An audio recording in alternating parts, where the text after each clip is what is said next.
Hi, I'm Wendy Lowy Sloan, and this is What's Up with Wendy. I began my career in New York City as a TV producer for talk show legends, and for the last decade, I've used those experiences to create my unique style in interviewing hundreds of A-list celebrities, newsmakers, comedians, musicians, reality stars, fitness and nutrition experts, best-selling authors, and so much more.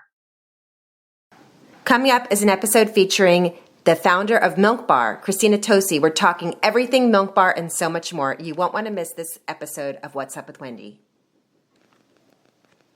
I'm so excited for my guest today, author of 3 best-selling books, award-winning pastry chef, founder of Milk Bar. Welcome to my show, Christina Tosi.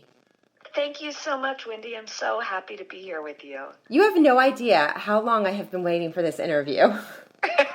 Stop. Yes, I'm such a fan, and I can't wait for you to share your story, the backstory of the Milk Bar with us, and how have you been during this pandemic? And small businesses, God bless them, have been hit so hard, and you know all too well about that. Yeah. I started Milk Bar in November of 2008, so 12 years ago. That was in the middle of the economic crisis of 2008, which was an uphill battle in and of itself. Certainly nothing that compares 12 years later to what we've all been through this year in 2020. Building Milk Bar and growing Milk Bar has most certainly been, it's been one of the most joyful things and also one of the most challenging things, the most challenging thing I've ever done in life. But I also think that's the spirit of being an entrepreneur and growing a small business. The team at Milk Bar and myself, we've been baking up a storm. We're incredibly grateful for the opportunity to show up in people's lives right now, whether it's on their doorsteps because they're not leaving their homes, or in the aisles of grocery stores, or, some of them even order on-demand delivery if they're in New York or Washington, D.C. or Los Angeles or Boston. But, it's most certainly been a challenge in flexibility and trying new things on for size. And I'm just grateful to have the opportunity and the business that, is able to bake and bring joy and spread some sweetness in people's lives when they might need it most. Especially when we need comfort food and everything comfort during this time. It's been a trying time for so many. Small businesses hit especially hard. We're all in the unknown. We're all in this together. Scary, right? It's every day. Honestly, being a small business owner, being an entrepreneur, you have to sort of enjoy the reality that every day you're going to wake up and you're going to be faced with a new challenge, and that challenge is going to be different. But most certainly, I think the realities that we're seeing hit the larger parts of our world make it even more challenging. And I think you have to have a fearlessness to do what we do. But it's not easy. It's not easy. And small businesses all over need every bit of support from consumers and from brands like Ball Home Canning, the makers of Ball Home Canning products, to really think about how to keep them supported and moving forward in this time. What have you learned that small businesses are doing during this time to keep afloat? It's all about flexibility. It's all about really asking yourself, where is my community and how do I show up for them? I have seen small businesses go from being retail only to direct to consumer only. I've seen, bakeries go from being brick and mortar bakeries to selling, mixing packs online. I myself started an online Instagram live. I love that. Club. It's just about asking yourself. It's being unafraid to say what I thought my business was before might need to manifest itself differently. And truly, how do I show up for people when they need me? And for me, it's through Bake Club. It's through many other things. And how do I show up for small businesses? And a lot of that is this partnership that I have just launched with the makers of Ball Home Canning products called the Made for More Small Business Fund, where we're handing out 10 grants to 10 different small business owners of $10,000 and some pretty incredible support beyond that, access to team executives and beyond to really help prop up their businesses as they figure out how to pivot and show up as well. Wow. Such a great thing you're doing. How did Milk Bar I know you said you founded it in 2008. How did it all come about? Like, what was the journey to get to it and the name? Yeah, so I was a home baker from the Midwest, first and foremost. I love to bake. I decided to make it a profession, which is probably one of the craziest decisions to make, but I moved to New York City to pursue my passion. I thought I would be a fine dining pastry chef, and what I found when I made my way to the top of that pursuit was, a beautiful plated dessert is a gorgeous thing to marvel at, but I really found that my true love for dessert was in the connection and the capacity to feed and reach as many people as possible. And I looked around and didn't see the type of business that I wanted to work for. And so I built it, and I built Milk Bar. Milk Bar's original inspiration was meant to be a sort of like a modern day Dairy Queen, a custard stand, an ice cream stand, meets like a display case of baked goods. And so rather than using the word dairy, milk, and then bar was sort of meant to be like the place that's open, we open early in the morning like a bakery would, but we also stay open very late at night, and we're sort of that place that you can come, that you're always welcome, that we will always feed you, ideally will inspire you, turn on your creativity, and more than anything, show up for you.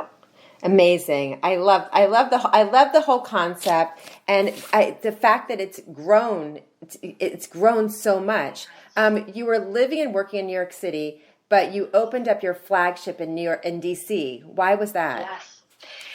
I spent my teenage years in the Northern Virginia area. My father worked for the Department of Agriculture, funnily enough, in the dairy division, protecting small dairy farmers and setting dairy prices. And I left home for New York City because at the time, DC's food scene was not as strong as New York's. It wasn't anything close to what it was today, but when I decided from a Milk Bar standpoint to really go for it, from a storefront bakery standpoint to build our biggest store at the time, I really wanted it to be a homecoming to the community that fed me on many different levels to begin with. And now we have flagships in Washington, D.C. at Logan Circle. We have one in New York City in the Nomad neighborhood, and we built one in Los Angeles in West Hollywood. So it's pretty fun. There's little Milk Bars in really fun communities, but the way in which I have been able to think about spreading good through baked goods, through Milk Bar pie and birthday cakes and cereal milk soft serve, it goes beyond just bakeries, standalone bakeries and communities. We have this incredible online care package arm of our business where we're able to show up on people's doorsteps, because that's what was true to my upbringing. With when you couldn't spend time with people, you sent cookies, you sent cake. Yep. And we just launched into the aisles of the grocery store as well to really bring that spirit, that whim, and that, the challenging of what a chocolate chip cookie can be beyond a chocolate chip cookie.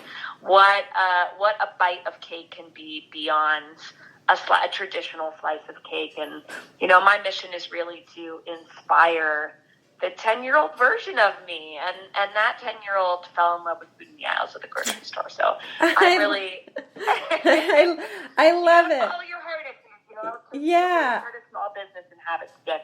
You That's have to follow your heart, and you have to be able to ride the waves. Yes. If you just I'm talking to the founder of the Milk Bar, Christina Tosi. How do you juggle overseeing everyday stuff like the tasting and the and the testing of everything in such a large scale that you have been built for your brand? One day at a time is most certainly my motto to myself, Wendy, like early in the morning and late at night. No one does it alone.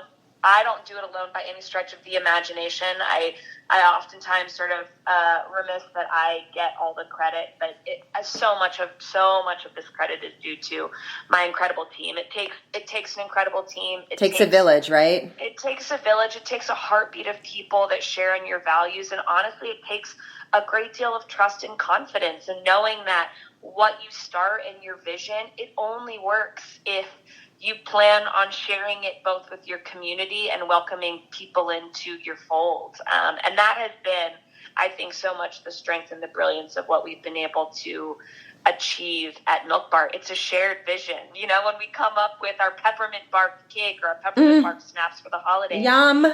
It's something that we're all thinking about. It's a flavor story that we're all obsessed with. And when we do R&D and testing, and we're thinking about packaging, and we're thinking about all of the ins and outs, we do it together as a team. We challenge one another, and we trust the process. And when we decide and commit, we decide and commit.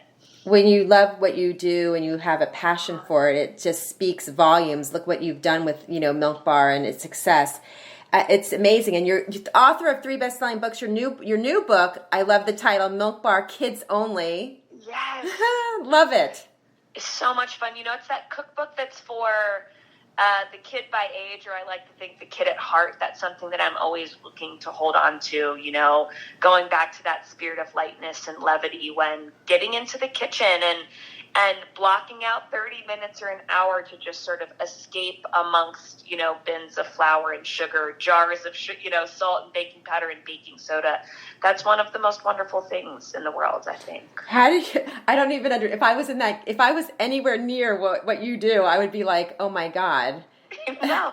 Well, that's the beauty of Milk Bar Kids Only, is that they're really simple one bowl recipes to sort of take away any barrier, any self-talk that you go, I can't do that, to look at it and say, it's 5, it's 10 ingredients. You got this. You need a bowl, you need a spoon, turn on that oven, and don't you worry.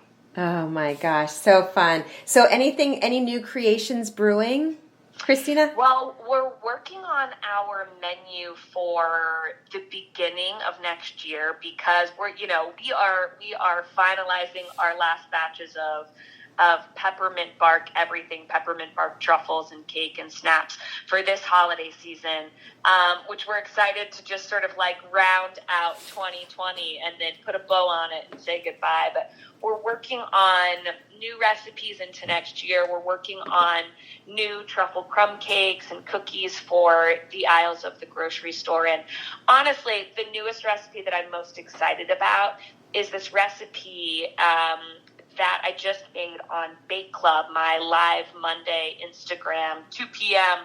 bake session with the world, and it's rock candy. And I love it because it very much, Wendy, is the sort of like, if you don't think you're a baker, if you're not sure about it, just come on in. Trust me, I got you, I promise. It's growing beautiful sugar crystals in ball jars. You can flavor them, you can color them. They make the most epic treat. You can store them in your ball jar when you're done. They make the most epic treat. They make a really sweet gift this time of year, where we're really looking for the moments that we are not spending with people to really resonate through maybe what we drop off their doorstep or put in the mail. And that recipe, and if you're a small business owner or know a small business owner and you want to share the Made for More Small Business Fund that I was talking about earlier, the recipe for the rock candy and the application to be one of these 10 winners for the $10,000 grant to fuel your business, you can find it at freshpreserving.com/made-for-more. Okay, gosh, thank you so much for all that information, and I hope everybody stays safe and healthy, and thank you for bringing us so many good sweet treats and wonderful things from the Milk Bar. And your success, Christina. So I was so excited and looking forward to talking to you and learning all about this. Thank you for the positivity and cheer, Wendy. It's been a real uplifting last few minutes getting to spend time with you. Oh, same here. Thank you so much. Look forward to seeing more things. You think you're going to open up more Milk Bars? We're thinking we most certainly had that in the plans before 2020 hit. So in my mind, the sky's the limits. When you're a small business owner, you set goals, and the second you get close to them, you set bigger goals and bigger goals, or you're constantly moving the test pieces around. So you will definitely see more of Milk Bar in your life, whether it's through bakeries or showing up on doorsteps or in more joyful places in the grocery store. There's more to come from us, that's for sure. Oh my God, I can't wait. Looking forward to it, and come back anytime. Chat with me anytime. Wendy. Thanks so much. Okay. Take care. You too. The submission period is now closed, and the top 20 finalists will be announced on February 15th.